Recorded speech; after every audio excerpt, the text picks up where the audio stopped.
the institutions that participated in organizing these events. And I've seen from the program, we have various partners. We have the National Museums of Kenya, Institute of Primate Research, Wildlife Research and Training Institute, Nature Kenya, Kenya Wildlife Service. I've seen Friends of Karura Forest, Kenya Forest Service, and NEMA, and all other people probably who are not indicated here. I want to appreciate the effort that has gone to this event. Today, we are celebrating or marking the International Primates Day. As you have heard, I work for the Institute of Primate Research. And therefore, from my institution, we really care about the institute. I'm here on behalf of our director, who was not able to make it because of other commitments. But you can bear, all of us can bear with me that he has really substantively contributed to the support or to the success of this event today. And that's why we are all here. I wish to mention that we have a very strong conservation department at the Institute. And over the years, we have worked with all these institutions that I mentioned here, especially Kenya Wildlife Service, in trying to conserve the primates that we have in this country. And we have come to learn that one of the big heritage that we have is actually the primates. The Institute of Primate Research first started as a conservation institution. And the idea was to study these primates and actually see their linkage towards evolution of mankind.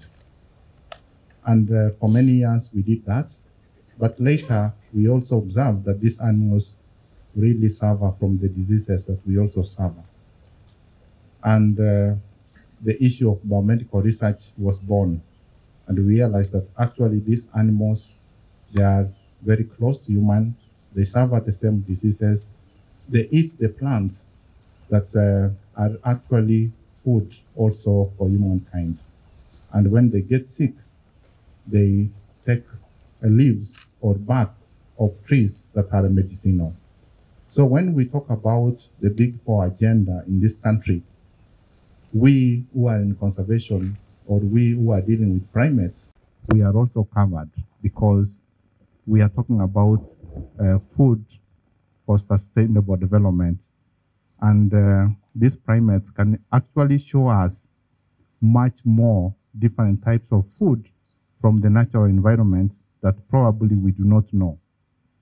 And they can also show us different types of medicines that are coming from the trees that they are eating when they get sick. This morning, we had very interesting discussions about COVID-19, and the question was, during COVID-19, did we have any deaths of colobus that have been translocated here? And surprisingly, there was no death. And then we were asking whether during this time, they were actually eating specific type of trees that may have contributed to protection against COVID-19. And that is a subject that we'll continue to discuss in this. So what we are saying is that these primates are very key to us. And at the end of the day, we can learn much more from them. We are here also to talk about the issue of those primates that are almost getting extinct or threatened. And in this country, we have various species. And one of them, of course, is the colobus that are being translocated from Kipipiri and other places to Karura.